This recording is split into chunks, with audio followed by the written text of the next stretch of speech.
Damos comienzo a un nuevo programa, Servidores de Dios. Quien te habla es Manuel Cornejo. Estaré compartiendo la palabra de Dios y lo haré de una manera expositiva, versículo a versículo. Y en esta ocasión será en la primera carta a los Corintios, capítulo 6, versículo 14, donde dice: Y Dios que levantó al Señor, también a nosotros nos levantará con su poder. Ante el pensamiento gnóstico y de la otra filosofía sobre la nula importancia del cuerpo, el apóstol note que ahora toma aquí la trascendencia que Dios ha establecido para él, ya que Dios resucitó a Jesús, que fue levantado de entre los muertos por el poder del Padre. Y este mismo poder también actuará un día en el cuerpo del creyente. La resurrección de Cristo, como elemento vital para obra de salvación, es una operación divina en el sentido de que son las tres personas divinas las que intervienen en el levantamiento del cuerpo muerto de Jesús. Y el mismo apóstol, que alude al Padre, en este versículo aplica también el poder divino a la acción del Espíritu que resucitó a Jesús, cuando dice: Y si el Espíritu de aquel que levantó de los muertos a Jesucristo mora en vosotros, el que levantó de los muertos a Cristo Jesús vivificará también vuestros cuerpos mortales por su Espíritu que mora en vosotros. Romanos capítulo 8 y versículo 11. No se trata de un poder que el creyente debe de aceptar por fe, sino que ya actuó y dejó su huella en el mundo de la resurrección de Jesús. La manifestación contundente consistió en levantar de entre los muertos a la humanidad muerta de Jesús, acción expresada por el auristo del verbo levantar o resucitar, que habla de una acción totalmente consumada. La verdad bíblica de la resurrección de Jesucristo por el poder de Dios es una verdad fundamental que se reitera en varios lugares en el Nuevo Testamento. Y vaya un ejemplo en Hechos capítulo 3 versículo 15, Romanos capítulo 4 versículo 24 y Primera de Corintios capítulo 15 y versículo 15. Aunque el sujeto de la acción que resucita a Jesús es el Padre, las tres personas divinas intervinieron en ella, ya que el mismo Hijo tenía poder y actuaría en ello. Juan, capítulo 10, los versículos 17 y 18 dice: Por eso me ama el Padre, porque yo pongo mi vida para volverla a tomar. Nadie me la quita, sino que yo de mí mismo la pongo. Tengo poder para ponerla y tengo poder para volverla a tomar.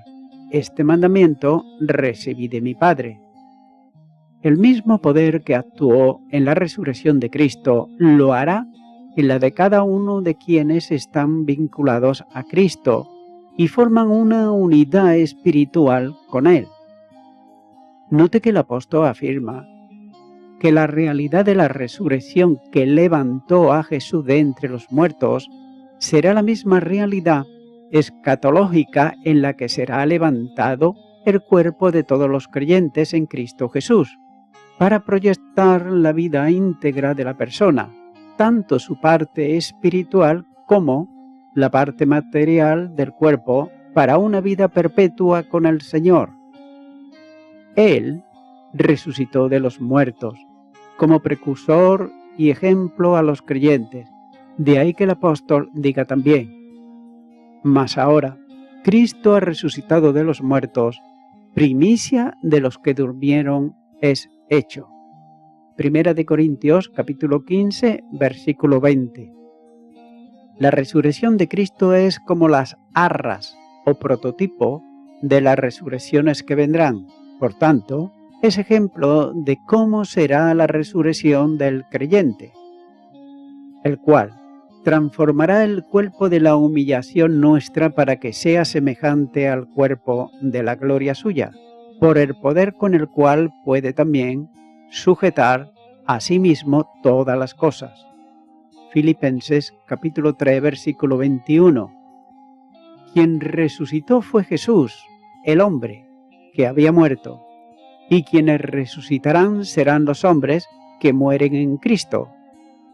Y todo ello conforme al orden establecido, como señala 1 de Corintios capítulo 15, los versículos 23 y 24. Cristo, como postrer Adán, posee la virtud vivificante, capítulo 15, versículo 45, porque puede comunicar vida, ya que la tiene en sí mismo. En él estaba la vida, y la vida era la luz de los hombres. Juan, capítulo 1 y versículo 4. Y la da a quien quiere. Juan, capítulo 5, versículos 21, versículo 26, capítulo 11, versículo 25 y 26.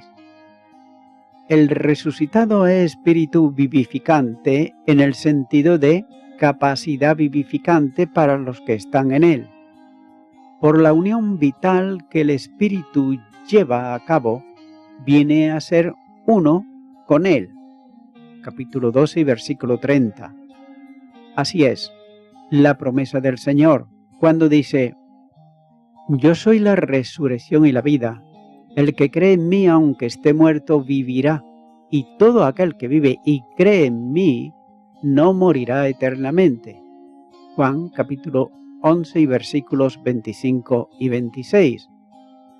Así pues, no solo hay vida ya en el tiempo presente para el que cree, sino también la seguridad escatológica de la resurrección. El Espíritu que actuó en la resurrección de Cristo lo hará también en la de todos los creyentes. Los cuerpos nuestros son ahora cuerpos mortales, afectados por el pecado, que van a experimentar la muerte física, salvo que el Señor recoja a los suyos antes de la muerte física y los lleve a su presencia.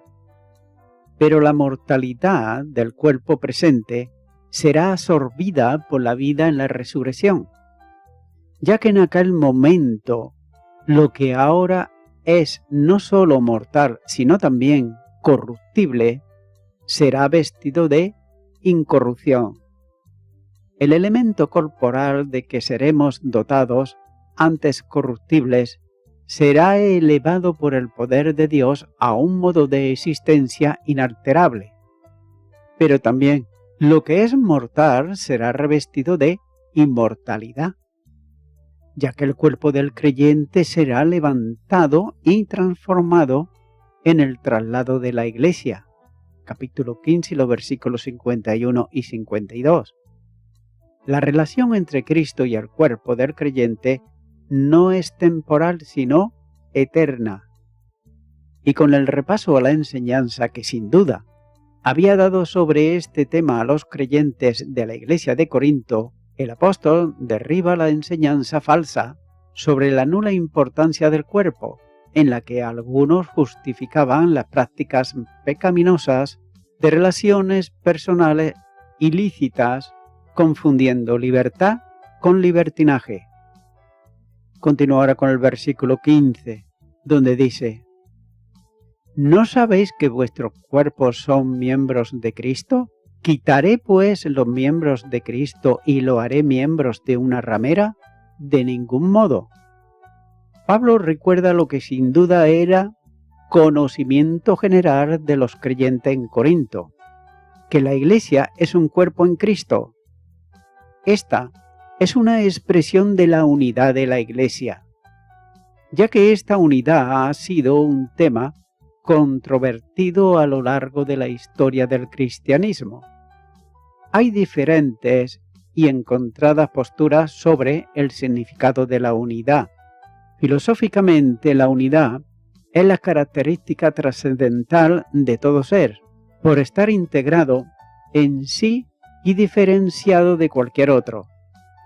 La unidad es una de las señales de la Iglesia como conjunto de creyentes en Cristo. Como personas, están divididos entre sí por cuanto son diferentes, pero quedan unidos todos en el Señor.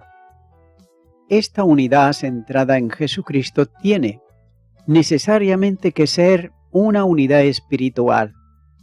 Los creyentes adquieren en Cristo una nueva vida. Por ello pasan a formar parte de la unidad espiritual que el apóstol trata aquí, y lo hará también más adelante, en el capítulo 10, versículo 17, y capítulo 12, versículos 12 al 27, ya que estos son unidos entre sí y todos en Cristo, en una unidad que les alcanza y comprende a todos, estableciendo vínculos comunes tales como una misma mente, la de Cristo, capítulo 2, versículo 16, y también un mismo sentimiento en el de Cristo.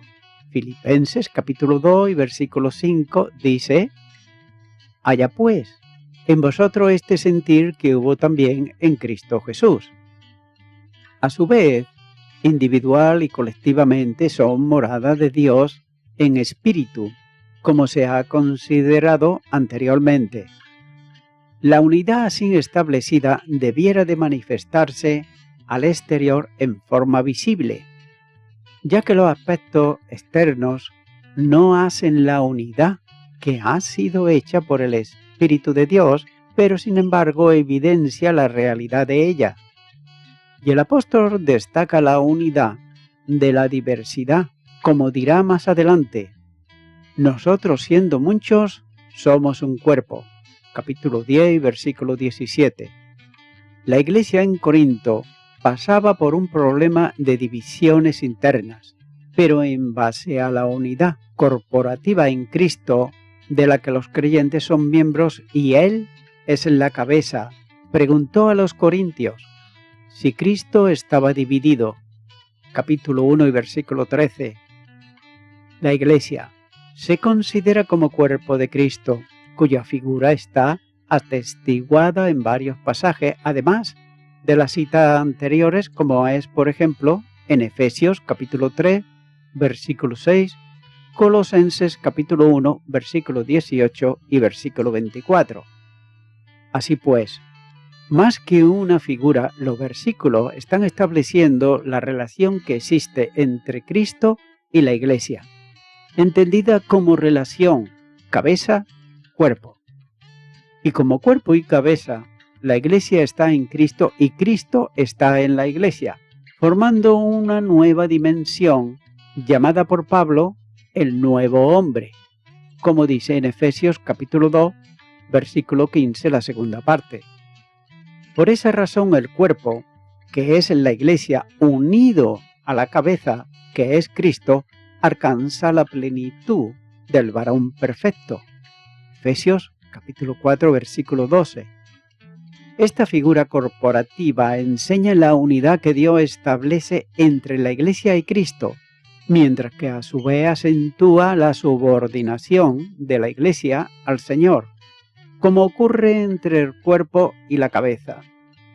Pero note que además de estas connotaciones de unidad y subordinación, la relación Iglesia-Cristo, cabeza-cuerpo, entraña el condicionante para el crecimiento.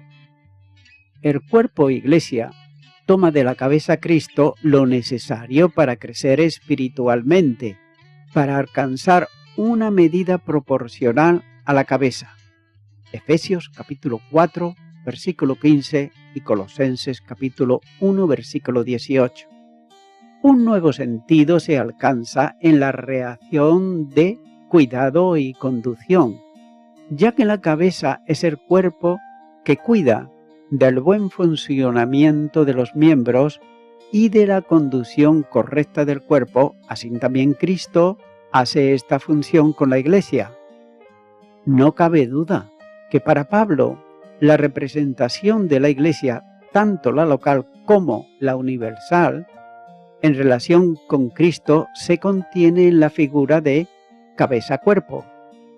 Y en el estudio de esta verdad puede establecerse que la unidad de cabeza y cuerpo da lugar al Cristo como unidad vinculante e inseparable de Cristo y de su cuerpo que es la Iglesia.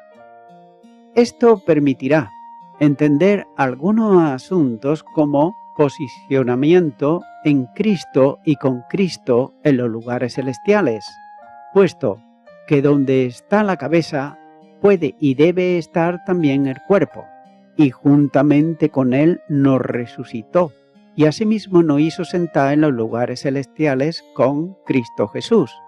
Efesios capítulo 2 y versículo 6. El concepto cuerpo implica también la unidad de cada creyente con los restantes hermanos en la fe, para formar una única y completa unidad. De modo que la Iglesia como cuerpo de Cristo es superior al individuo, miembro que la forma, pero también al mismo tiempo es la comunión de todos los creyentes como personas entre sí. La Iglesia, que es comunidad corporativa y que abre la dimensión en Cristo de incorporar a todos los creyentes en un solo cuerpo, pero solo a quienes por creer en Cristo y ser bautizados en Él por el Espíritu, capítulo 2 y versículo 13, tienen derecho y también destino de ser integrados en ella. Si el creyente es miembro del cuerpo, está vinculado vitalmente a Cristo, le pertenece y además forma una unidad inseparable con Él. Es que por esa razón formula el apóstol otra pregunta retórica que exige una respuesta negativa que él mismo da como término de la cláusula, ya que antes dijo que la unión entre un hombre y una mujer lo hace partícipe de una vida común. El problema de las prácticas inmorales de algunos corintios tiene una connotación sumamente grave, por cuya razón el apóstol formula la pregunta cuando dice: ¿quitaré pues los miembros de Cristo y lo haré miembros de una ramera? Como el Señor no puede tener comunión con el pecado, Pablo habla de separar a los miembros de Cristo para unirlos a una prostituta. Si cuanto afirmó antes es verdad, la comunión íntima con una ramera es semejante a la acción de arrancar los miembros de Cristo. No es posible dejar de tener en cuenta que el cuerpo del creyente como parte integrante de éste es miembro de Cristo. Por tanto, se produce una distorsión grave en quien practica el pecado y sigue vinculado corporativamente con Cristo. Por tanto, este miembro órgano en el cuerpo espiritual de Cristo no puede ser dado a una prostituta, lo que constituye un acto innoble y un hecho odioso al aceptar la dependencia pecaminosa contraria absolutamente a la comunión en Cristo. No es posible hacer convivir en la misma persona la santa relación y comunión con el Señor y la pecaminosidad que se experimenta en las relaciones con una prostituta. ¿Acaso el apóstol tuviese en mente a las hieroduras, prostitutas sagradas, que en el ejercicio del culto a la diosa Afrodita de Corinto se entregaban a la prostitución sagrada? Note que no importa cuál fuese en concreto la alusión. El hecho destacable está contenido en el pecado cometido por un miembro del cuerpo de Cristo, de la práctica aborrecible para Dios de la prostitución. La indignación de Pablo salta a la vista en la expresión con que concluye el versículo, que puede ser traducida en diversas formas, pero todas ellas como una negativa de rechazo, cuando dice: jamás, de ningún modo, que nunca ocurra. Es notable apreciar cómo el apóstol aborda ahora conjuntamente los dos grandes problemas que ha tratado en relación con los creyentes en Corinto.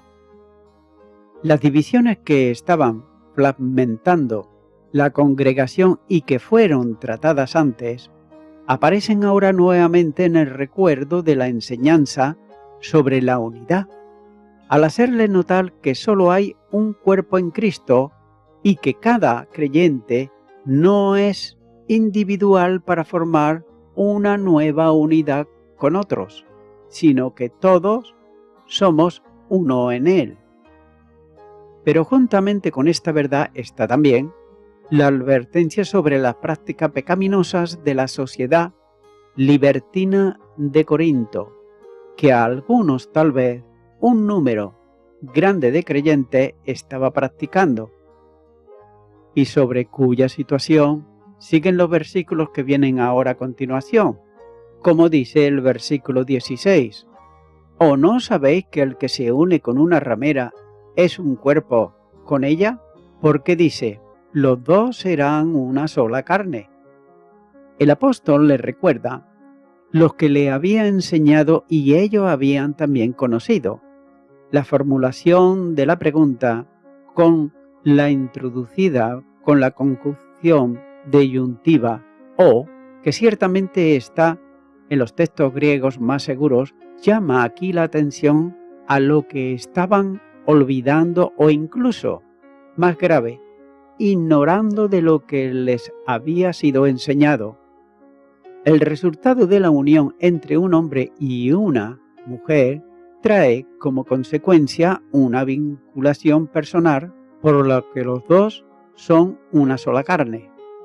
Por esa razón, en el texto anterior afirma que los miembros del cuerpo de Cristo son dados a una prostituta, porque viene a ser una unidad personal con ella. Por otro lado, algunas versiones complementan la aparentemente forma con que Pablo cierra la primera oración de la cláusula añadiendo un cuerpo es con ella.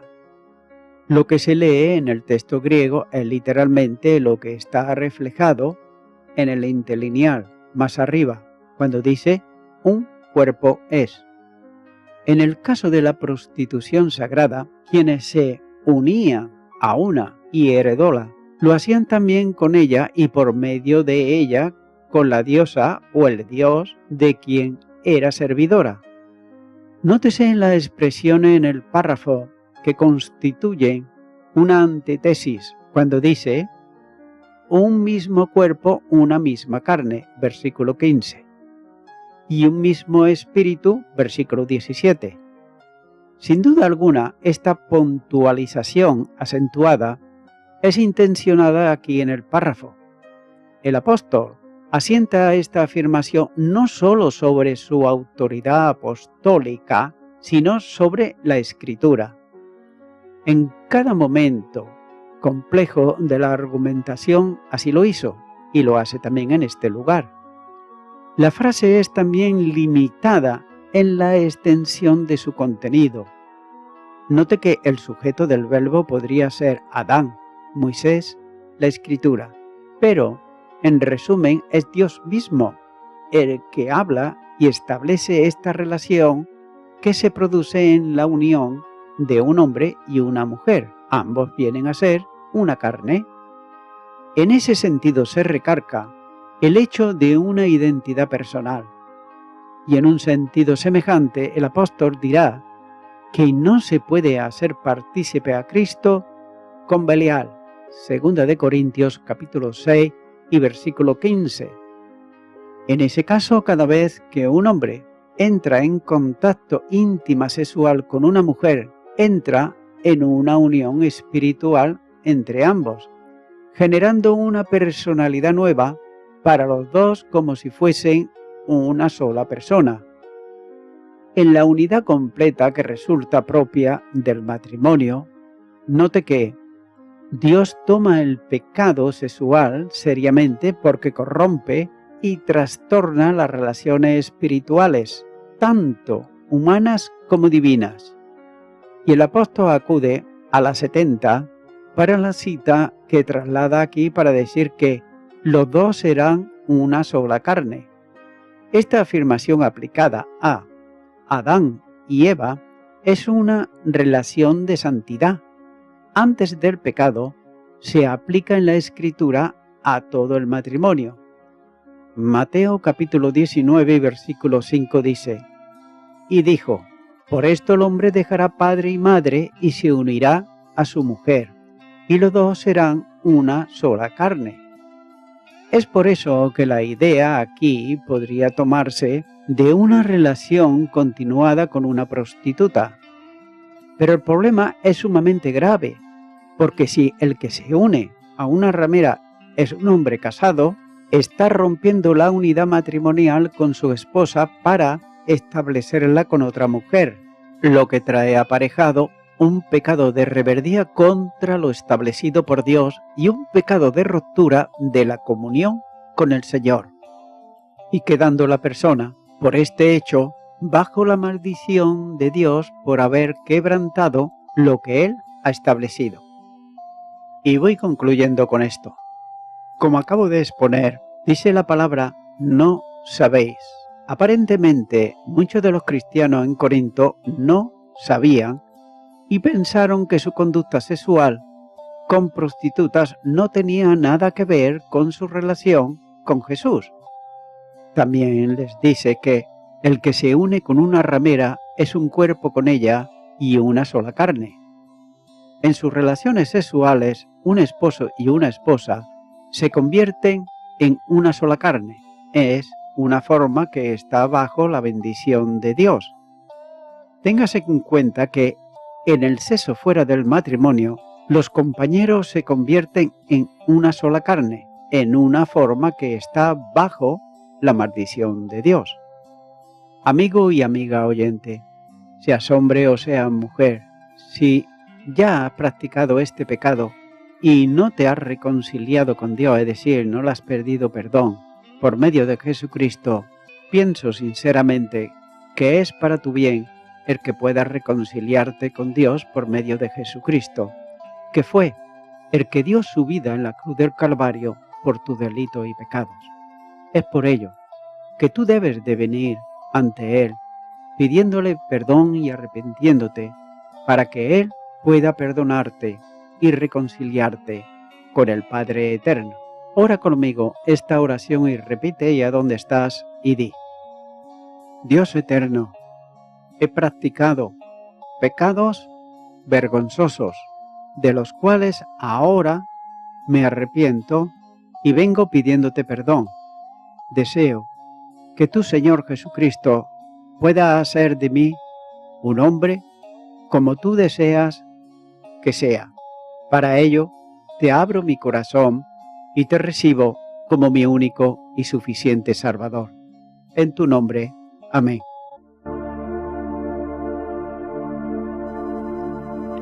Amigo y amiga oyente, si tú has hecho esta oración de corazón, te recomiendo que comiences a orar a Dios, en primer lugar, en el nombre del Señor Jesucristo. Orar a Dios no es rezar, sino que es hablar con una persona. También te recomiendo que leas la palabra de Dios y lo hagas a diario. Comienza, por ejemplo, con el Nuevo Testamento.